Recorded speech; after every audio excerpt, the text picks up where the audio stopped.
오늘 이 시간에는 신명기 32장 6절로 7절을 중심으로 해서 하나님의 친절에 대한 성도의 보답은 어떻게 해야 할 건가 라는 말씀을 상고하는 가운데 성령님의 감동, 감화, 역사하심의 힘이요 피차에 풍성한 은혜 받는 시간 되기를 예수님 이름으로 기원을 드립니다. 고린도전서 10장 14절에 기록하기를 어린아이가 부모를 위하여 재물을 저축하는 것이 아니요 이에 부모가 어린아이를 위하여 하느니라고 하였습니다. 마치 육신의 부모가 자신의 장래를 대비하여 재물을 저축하는 것처럼 하나님께서도 영적인 자녀들을 위하여 영생의 삶을 성자에 누리도록 배려하고 계십니다. 자식이 부모를 먼저 사랑하지 않은 것처럼 우리도 하나님 먼저 사랑한 것이 아니라 하나님께서 친히 찾아오셔서 무조건적인 사랑을 베푸심으로써 우리가 하나님을 사랑하게 된 것입니다.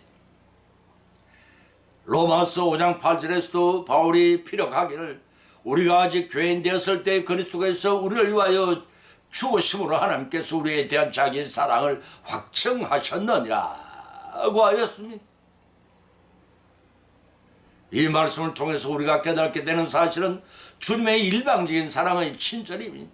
동서고금을 막론하고 만인을 사랑하기 위하여 독생자신 아들을 대속의 제물로 내주신 분은 이 천지간에 하나님 밖에 아무도 없습니다. 하나님은 그 큰 휴정적인 사랑을 통해 죽어가던 우리 죄인들에게 새 생명의 길을 활짝히 열어주셨던 것입니다. 우리나라 속담에 한강이 팥죽이라도 숟가락이 없어 빌어먹는다는 말이 있습니다. 자기 십자가는 자기가 지는 노력과 행함이 없이는 구원을 받을 수 없다는 뜻이기도 합니다. 그러나 사람의 능력만으로는 구원을 성취해 나갈 수가 없습니다. 창세전부터 우리를 애정하시고 택정하여 구원하시기로 작정하신 하나님으로부터 감동, 감화, 역사하시는 역사가 일어나야만 가능합니다. 그리하여 인도하시고 보살피시는 하나님의 긍휼에 여기시는 은총을 입어야 합니다. 하나님의 친절에 대한 우리의 성도들이 바란 자세는 세 가지로 구분할 수가 있습니다. 그 첫 번째는 하나님의 일방적인 친절 행위를 기억해야 한다는 것입니다. 두 번째는 하나님의 일방적인 행사를 의심하지 말아야 한다는 것입니다.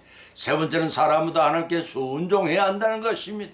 이러한 세 가지 말씀 본문으로 삼고 하는 가운데 이 시간 피차에 풍성한 은혜 받고 받은 은혜를 실천하심으로 영생의 길을 모두 다 가시기를 예수님 이름으로 축원을 드립니다. 첫째는 친절하신 행위를 기억하라는 것입니다. 신명기 32장 7절로 10절을 찾아보면 기록하기를 옛날을 기억하라 역대의 연대를 생각하는 네 아버지에게 물으라 그가 네게 설명할 것이요 네 어린이에게 물으라 그들이 네게 이르리라. 지극히 높으신 자가 열고 기업을 주실 때 인종을 분정하실 때에 이스라엘 자손의 수요대로 민족들의 경계를 정하였도다.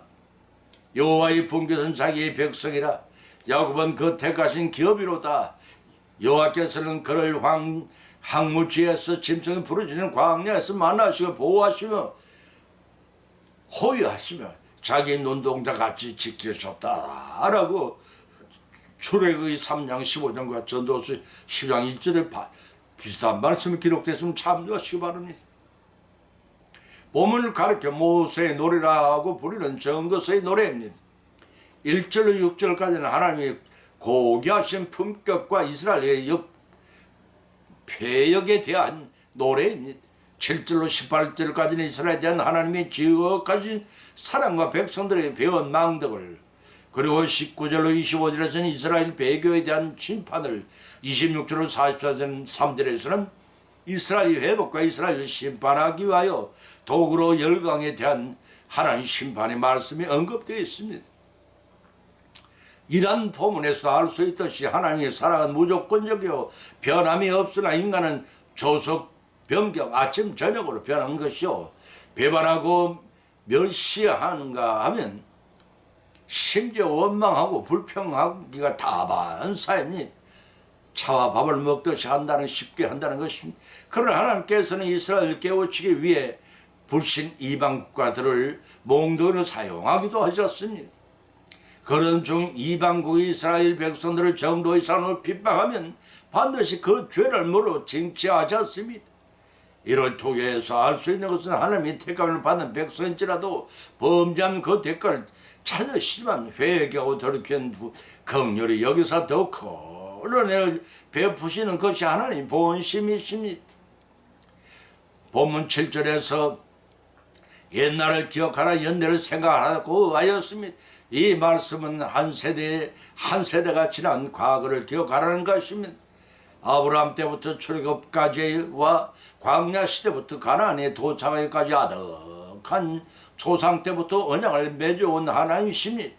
그 하나님께서 어떻게 선민 이스라엘 인도하셨으며 어떠한 일들을 행하셨는지 그 아비의 어른들에게 묻고 마음 깊이 그 입은 은혜를 기억하라는 것입니다. 시편 105편을 참조하시기 바랍니다. 모르는 본 9절에서는 내 아비에게 물으라는 말씀을 통해 은혜를 모르는 무관심한 세대를 질책하시면서 구체적으로 깨우쳐 주십니다. 본문 8절에서는 열국의 기업을 주실 때와 인종을 분정하실 때가 어떠했는지를 교훈하셨습니다. 열국의 기업을 주실 때란 여기서 열국이란 이방 나라를 포함하는 가나안에 도착한 이스라엘 12지파를 가리킵니다. 이들이 살아갈 수 있는 삶의 터전인 땅을 분배하셨습니다. 이는 역사를 시작해 하시고 마감하시기까지 주관하신 하나님께 정하신 뜻대로 흩어져 살게 하신 분이심을 기억하라는 것입니다. 인종을 분정하실 때는 곧 사람의 자손을 나누셨음을 의미합니다. 그러한 가운데 본문 끝절에서는 이스라엘 자손의 수요대로 민족들의 경계를 정하셨다라고 밝혀 있습니다. 이 말씀이 있던 서민 이스라엘 중심으로 세계 역사가 진행되기 때문에 이스라엘 각 지파의 수요에 알맞게 분기의 땅을 정확하게 배정하셨다는 의미입니다. 본문 9절에서는 그렇게 하신 이유에 대해 언급하기를 야곱은 그의 택하신 기업이로다라고 하신 말씀이라고 할 수가 있습니다. 이스라엘이 모든 민족 중에서 특별히 구분해 놓은 하나님의 소유된 민족임을 가리키는 말씀입니다. 본문 10절에서는 하나님의 소유민족인 이스라엘에게 가나안에 정착하기까지 어떻게 행하신 말을 기록했습니다. 그를 황무지에서 부르시는 광야에서 만나시고 호위하시며 보호하시며 눈동자같이 지키셨도다라고 하였으며 여기서 그는 이스라엘을 가리킵니다. 황무지란 영적으로 죄악 세상 애굽을 지체한 말로서 영적으로 황량하고 황폐한 곧 출애굽을 시켰다는 말씀입니다. 부르시는 광야에서 만나시고라는 말씀은 짐승이 우글거리는 40년간의 광야 생활을 의미합니다. 의지할 곳 없는 광야에서 이스라엘은 하나님을 만나시고 호위하며 보호해 주셨던 것이 출애굽한 이스라엘 백성을 품어 사방을 에워싸서 어떤 위협으로부터 막아주시고 세시간 주의를 기울여 이스라엘에 대한 관심을 한순간 놓지 않으셨다는 것입니다. 이런 하나님께서는 눈동자같이 지키시고라고 기록한 것은 신체 부위 중에서 가장 연약한 눈동자를 보호하는 이스라엘을 가장 주의 깊게 보살펴 인도하셨다 하는 것입니다. 비슷한 말씀이 시편 17편 8절과 에레미야서 2장 6절과 스가랴서 2장 8절의 신뢰수를 참조하시기 바랍니다. 그러한 하나님의 친절하신 행위를 기억하라는 것입니다.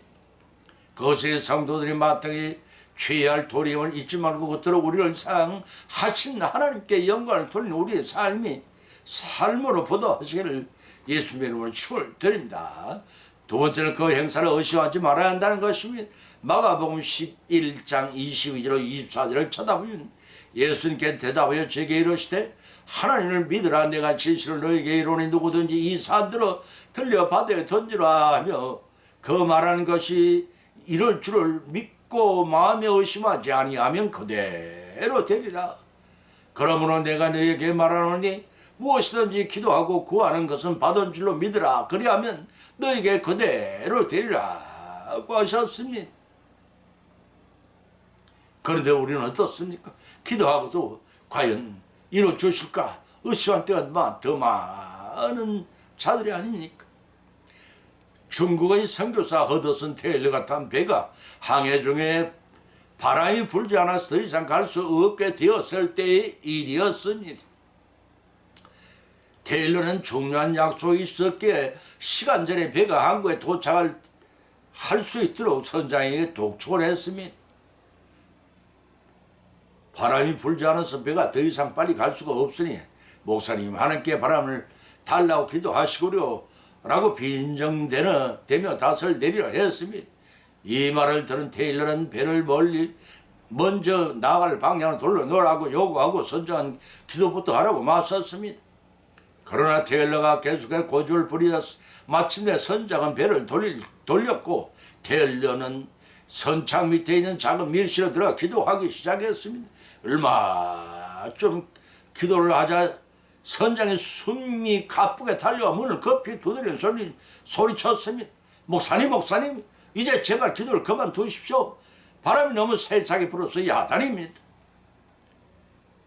또한 가뭄이 심했던 어느 해에 교회의 신도들이 비를 달라고 기도하기에 모여 기도했습니다. 이때 한 아이가 자기도 기도하라고 하겠노라고 그 부모에게 졸라 허락을 받은 후에 우산을 들고 나서는 것이 아닙니까?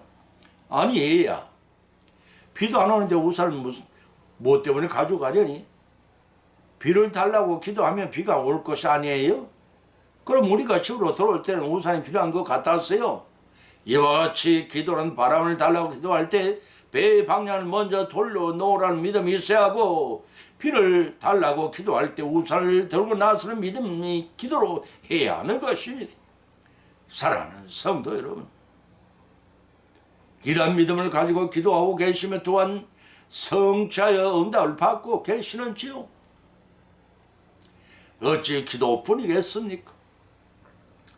하나님은 대초에 천지 만물을 창조하시고 지금도 살아계셔서 한치 오차도 없이 우주 만물을 운행하시고 통치하고 계십니다. 어디 것뿐입니까? 인간이 생사화복을 주장하셔서 원하시는 뜻대로 행하시는 전능의 하나님이시기도 합니다. 따라서 본문이 22절로 24절에 원하는 바를 구하자면 세 가지를 지켜 행하라고 했습니다. 그 첫 번째는 하나님 믿으라고 했습니다. 두 번째는 이룰 줄 믿고 마음에 의심하지 말라고 했습니다. 세 번째는 기도하고 구하는 것은 그대로 되리라고 하셨습니다. 의심하면 이룰 수가 없습니다. 믿고 확실한 믿음대로 이루어지는 것입니다.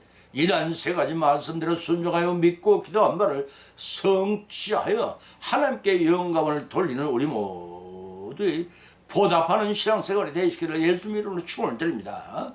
세 번째는 사람보다 하나님께 순종해야 한다는 것입니다. 사도행전 5장 27절로 29절 기록을 찾아보면 저희를 끌어다가 공회 앞에 세우니 대사장이 물어가라되 우리가 이 이름으로 사람을 가르치지 말라고 언급하였으니 너희 교를 예루살렘에 가득하게 하니 이 사람의 피를 우리에게 돌리고자 함이로다.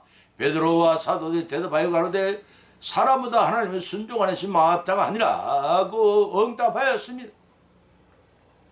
어리석은 종이 아직 집사 직분으로 믿음 생활을 하던 때 일이었습니다.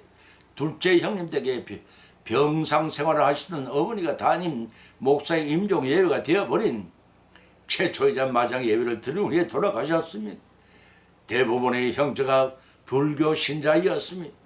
그들 형제들은 장제에 도착하자 산신 제사를 지내고 하간 절차를 밟아갔습니다. 초조히 하간 예배를 드린 교회를 오겠던 전 관을 묻을 자리를 파고 있던 어떤 일꾼이 혼자 소리로 말하는 것을 들었습니다.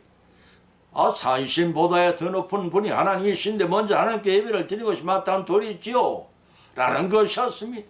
그것은 일꾼의 목소리가 아니라 하나님의 목소리와 같았습니다.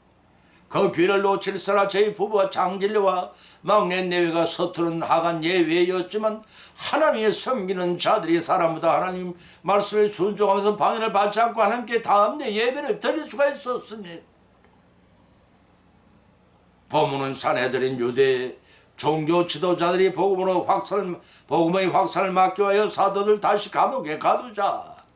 주님께서 기적적으로 구출하시고 복음을 다시 전하게 하시는 사회에 관한 언급을 하고 계십니다. 초대 교회가 급속히 부흥성장하자 더욱 박해가 심각해졌으나 그 반대로 복음의 확장도 더 급속히 이루어나갈 때일이었습니다. 유대 종교 지도자들은 자기들의 박해가 먹혀 들어가지 않자 정식 재판을 통해 예수님을 죽이고자 했던 것처럼 누가복음 22장 60절 70절 기록이 많습니다. 사도들도 그런 방법으로 해하고자 하였지만 생명을 걸고 행하는 사도들의 복음 전파는 거센 불길로 퍼져나가기만 했습니다. 본문의 유대 종교 지도자 베드로를 산에 들인 공회 앞에 세우고 복음 전파를 응가하는 말을 했을 때 베드로는 사도의 변론의 핵심적인 내용입니다. 공회에 다시 잡혀온 베드로는 복음에 대해 변론하게 됩니다. 비록 짧은 시간이었지만 복음의 내용을 함축하고 있습니다. 예수님이 바로 구주 되심을 증거하면서 그들에게 회개를 촉구했습니다. 베드로가 자신이 처한 위기의 순간을 복음을 전파하는 기회로 삼을 수 있었던 것은 그가 성령 충만함을 통해 담대한 믿음을 소유했기 때문이었습니다. 이러한 교훈을 통해서 세 가지 교훈을 우리는 얻게 되는데, 적은 첫 번째는 성령이 강하게 사역할 수 있도록 사단의 방해도 심해지기 마련입니다. 그러한 이유로 초대교회는 많은 어려움을 직면하게 되었으며 성도들은 이 사실을 깨달아 환난을 당할수록 믿음의 연단의 계기로 삼아 성숙한 신앙의 모습을 가져야 한다는 것입니다. 디모데후서 1장 8절과 베드로전서 2장 20절의 말씀입니다. 그 두 번째는 사도들의 기적적인 구원은 당시의 백성을 지키시는 하나님의 보호하심을 여실히 보여주는 것입니다. 이러한 하나님의 친절을 입은 성도들은 하나님의 보호와 인도하는 믿음으로 담대한 믿음으로 복음을 전파하게 진력하여 보답해야 할 것입니다. 이사야서 48장 17절 말씀입니다. 적은 세 번째는 베드로 사도의 담대한 변론은 성도들이 대적 앞에서 설 때 마땅한 말을 성령께 가르쳐 주시리라는 예수 그리스도의 말씀을 연상케 됩니다. 그 말씀은 누가복음 12장 12절에 기록되어 있습니다. 따라서 성도들은 성령님의 도우심을 의지하여 세상을 향해 담대하게 복음을 전함으로써 하나님께서 우리에게 배우신 친절에 대한 보답을 해야 합니다. 죄악 세상에 사는 어떠한 위정자와 권세를 가진 사람들보다 그들을 세우기도 하시고 폐하기도 하시는 하나님께 먼저 순종하여 인간의 생사 화복을 주관하셔서 우리의 영성을 인도하시는 전능의 하나님께 감사와 찬송과 영광을 돌려드리는 우리 모두의 믿음으로 성하는 삶을 이루어 나가시기를 예수님의 이름으로 축원드립니다. 결론을 맺습니다. 오늘의 본 말씀을 상고하는 가운데 피자의 믿음으로 은혜를 받았고 또한 세 가지 교훈을 받는 줄 압니다. 그 첫 번째는 하나님이 친절에 대한 성도의 보답은 친절하신 하나님을 기억해야 하고 감사하는 것입니다. 그 두 번째는 하나님이 친절에 대한 성도의 보답은 하나님이 행하시는 그 행사를 의심하지 말고 믿으라는 것입니다.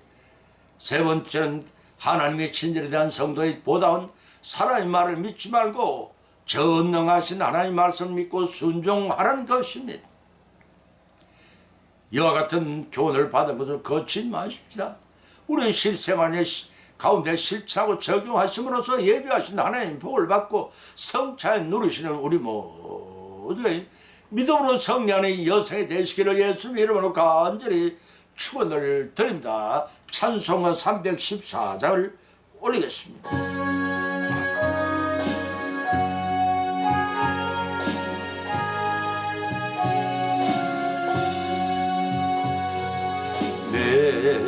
구주 예수님을 더욱 사랑 엎드려 비는 말 들어소서 내 진정 구원이 내 구주 예수님을 더 사랑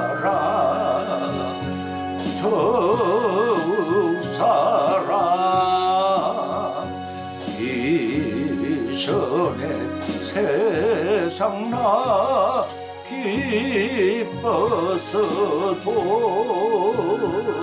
지금 내 기쁨은 오직 예수님 다만 내 비는 말 내 구주 예수님을 더 사랑 더 사랑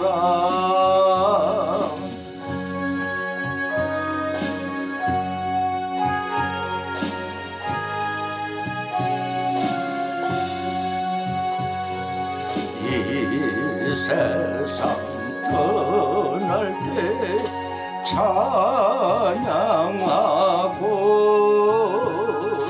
숨 쉴 때 하는 말 이것일세 다만 내 비는 말 내 구주 예수님을 더 사랑 더 사랑